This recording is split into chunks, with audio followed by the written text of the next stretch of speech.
दोस्तों, आजकल बुलडोजर काफी चर्चा में है। क्या बुलडोजर विधि के शासन के ध्वस्त हो जाने का प्रतीक है? दोस्तों, रतनलाल बोल रहा हूं। काम की बात में आपका स्वागत है और पेश है अंबेडकरनामा। इस विषय पर एक महत्वपूर्ण लेख रिटायर्ड आईपीएस ऑफिसर विजय शंकर सिंह ने जन चौक के लिए लिखा है और दिलचस्प लेख है, इसलिए मैं चाहता हूं कि आपको वो लेख सुनाऊं। उन्होंने लिखा है कि काफी समय से देश के क्रिमिनल जस्टिस सिस्टम या आपराधिक न्याय प्रणाली की विफलता, खामियों और जन अपेक्षाओं के अनुरूप उसे लागू न करने को लेकर सवाल उठते रहे। यह सवाल जनता और भुक्तभोगी ही नहीं बल्कि वे अफसर भी उठाते रहे हैं, वे भी अक्सर उठाते रहे हैं जो इस तंत्र के प्रमुख अंग रहे हैं, जैसे जज, बड़े पुलिस अधिकारी और विधायिकाओं में बैठे महानुभाव। क्या यह हैरानी की बात नहीं लगती जिन्हें इस तंत्र को संचालित करने का अधिकार है, वे ही इसकी विफलता का रोना रो रहे हैं। यहां सवाल यह उठता है कि आखिर ऐसी स्थिति कैसे आए कि क्रिमिनल जस्टिस सिस्टम के संचालक उसे ठीक से संचालित नहीं कर सके। आगे लिखते हैं, एक बात तो तय है कि जब न्याय दिलाने के कानूनी रास्ते लंबे, महंगे और जटिल हो जाते हैं तो त्वरित न्याय दिलाने वाले विधि विरुद्ध समूह की ओर लोग अनायास ही मुड़ने लगते हैं।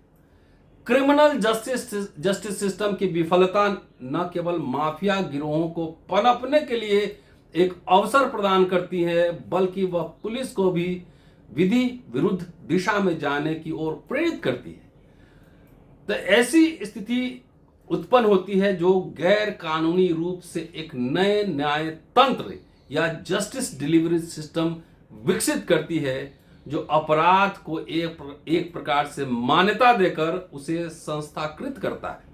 यह कानून के राज के लिए न केवल घातक है बल्कि लोगों के मन में भी कानून के प्रति एक गहरी उपेक्षा भाव पैदा करता है और वह धीरे धीरे कानून लागू करने वाली मशीनरी को अप्रासंगिक कर देता है, नॉन रेलेवेंट, इररेलेवेंट।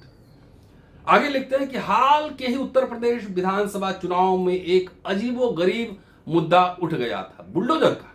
यह मुद्दा उठाया था बीजेपी ने और उसके अनुसार यह मुद्दा यानी बुलडोजर प्रतीक बन गया है गवर्नेंस का, यानी शासन करने की कला के नए उपकरण का। अब कानून संसद द्वारा पारित कानून प्रावधानों और अदालती प्रक्रिया के द्वारा नहीं बल्कि ठोक दो, तोड़ दो, फोड़ दो के प्रतीक बुलडोजर से लागू किए जाएंगे।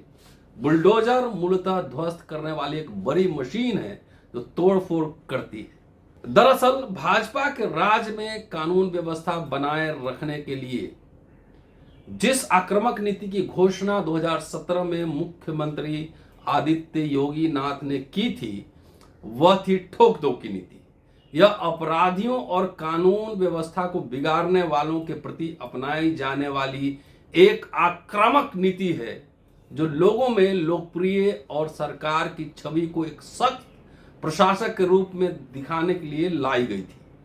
हालांकि इस नीति का कोई कानूनी आधार नहीं है और न ही कानून में ऐसे किसी कदम का प्रावधान है। फिर भी इसे लागू करने से अपराधियों पर इसका असर पड़ा और जनता ने इसकी सराहना भी की। कुछ हद तक यह बात सही है कि इस आक्रामक ठोक दो की नीति के अनुसार भूमाफिया और संगठित आपराधिक गिरोह के लोगों के खिलाफ कार्रवाई करने से न केवल कुछ असंगठित आपराधिक गिरोहों का मनोबल गिरा, बल्कि जनता को भी उनके आतंक से कुछ हद तक राहत मिली। लेकिन इस नीति के अनुसार और बुलडोजर पर पक्षपात के आरोप भी लगे।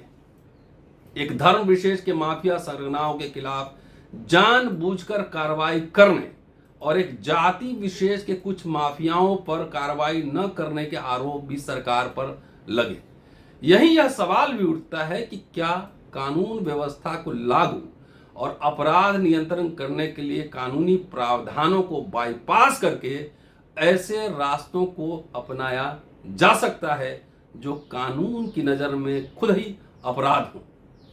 ऐसे में जो कानून के राज के पक्षधर हैं, समाज में अमन चैन कानूनी रास्ते से बनाए रखना चाहते हैं, उनकी भावनाओं को ठेस पहुंचती है।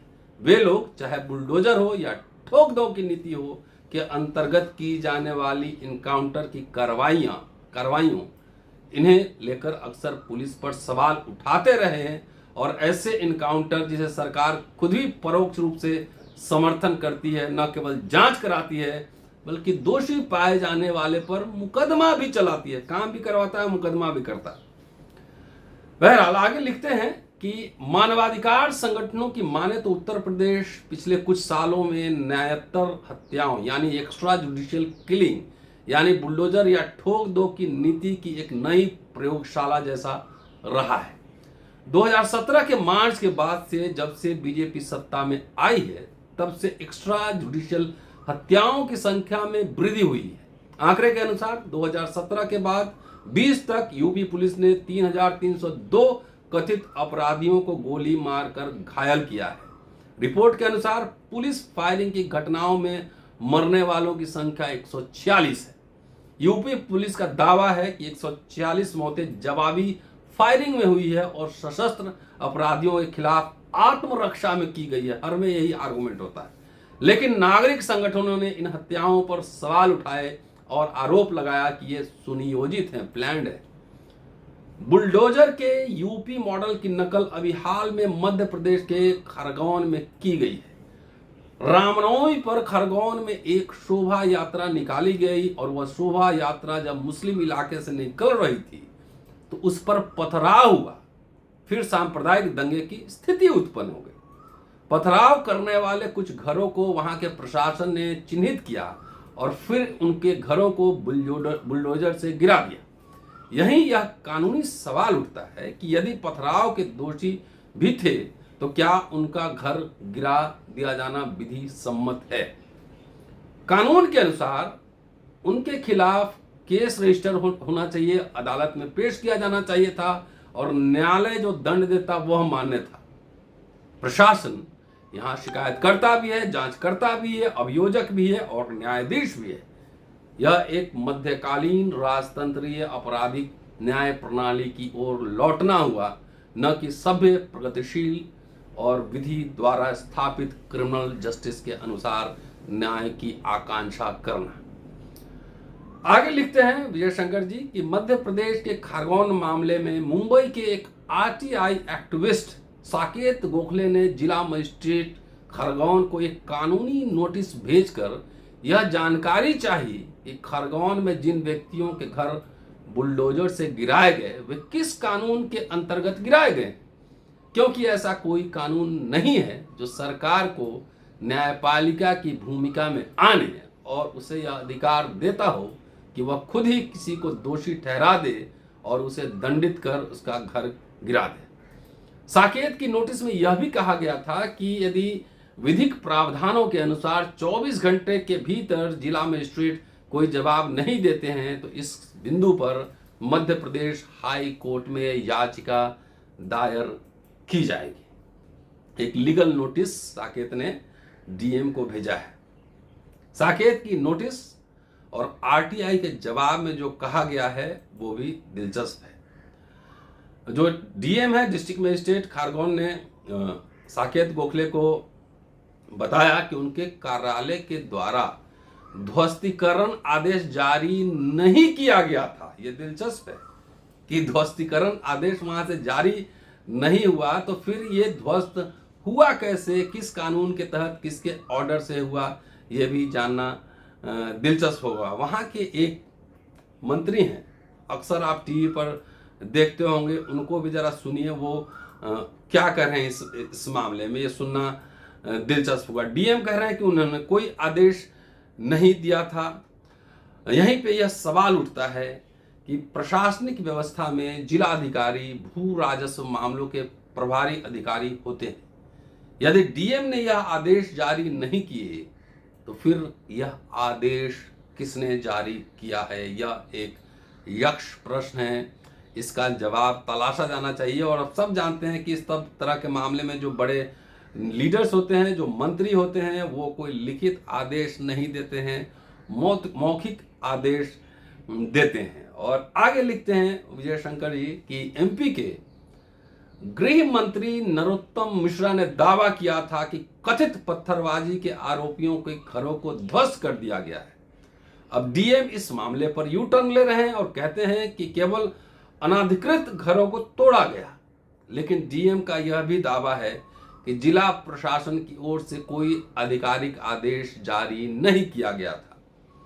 फिर खरगोन में इतने मकान टूटे कैसे, और राज्य के गृह मंत्री नरोत्तम मिश्र ने कैसे कथित बलवाइयों के खिलाफ तुरंत कार्रवाई करने की बात कर दी है, सवाल है। लिखते हैं विजय शंकर जी कि मैं सिस्टम में रहा हूं और सिस्टम जब राजनीतिक गुना भाग और द्वेष से प्रेरित आदेश को समझता हूं। ऐसे आदेश जुबानी दिए जाते हैं, ऊपर से लेकर नीचे तक हर अफसर यह जानता है कि यह आदेश अवैध है, पर वह उन्हें किसी भी वैध आदेश की तुलना में अधिक गंभीरता और मनोयोग से लागू करता है। अब इसी मामले में देख लें कि जिला अधिकारी को मुंह चुराना पड़ रहा है और कहना पड़ रहा है कि उन्होंने ऐसा कोई आदेश नहीं दिया था। यदि हाई कोर्ट में याचिका दायर होती है तो निश्चय ही जानिए कि इस मामले की जांच जिलाधिकारी ही करेंगे और कोई छोटा अफसर ही फंसेगा, जिसका इस मामले में सिवाय एक आदेश के पालन के और कोई भूमिका नहीं है। बुलडोजर के बारे में यह तर्क दिया जाता है अक्सर कि पुलिस की जांच की गति और अदालतों में ट्रायल इतना धीमा है कि न्याय का कोई अर्थ ही नहीं रह जाता। यह तर्क गलत भी नहीं है, पर यदि क्रिमिनल जस्टिस सिस्टम में कोई खराबी हो तो उसकी पहचान कर उसे दूर किया जाना चाहिए, न कि समानांतर विधि विरुद्ध सिस्टम को स्थापित कर दिया जाए। समय समय पर कानून और सिस्टम का परीक्षण करने के लिए केंद्र और राज्य के विधि आयोग गठित होते हैं और नए कानून भी बनाए जाते हैं। सच तो यह है कि बुलडोजर कानून का प्रतीक नहीं है, यह विधिक रूल ऑफ लॉ, विधिक शासन के ध्वस्त हो जाने और सिस्टम की विफलता से उपजे फ्रस्ट्रेशन का प्रतीक है। सरकार विधि सम्मत राज्य की स्थापना के लिए गठित तंत्र है, न कि आतंकित कर राज करने के लिए बनी हुई कोई व्यवस्था है। कानून की स्थापना कानूनी तरीके से ही होनी चाहिए, न कि डरा धमकाकर, भय दिखाकर। वह कानून का नहीं, फिर डर का शासन होगा, जो एक सभ्य समाज की अवधारणा के लिए के सर्वथा विपरीत है। यदि कानून को लागू करने वाले सिस्टम में कोई खामी है तो उसका समाधान किया जाना चाहिए। नए कानून बनाए जा सकते हैं, पुराने रद्द किए जा सकते हैं, और विधायिकाएं ऐसा करती भी हैं।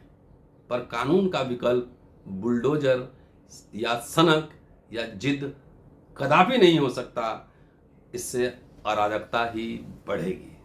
ये था Vijay Shankar Singh, retired IPS officer हैं, आजकल कानपुर में हैं। उनका ये लेख और एक अच्छा था। मुझे लगता है कि रूल ऑफ लॉ क्या है, इसको सरकारों को भी समझना चाहिए, आम लोगों को भी समझना चाहिए, नागरिकों को भी समझना चाहिए।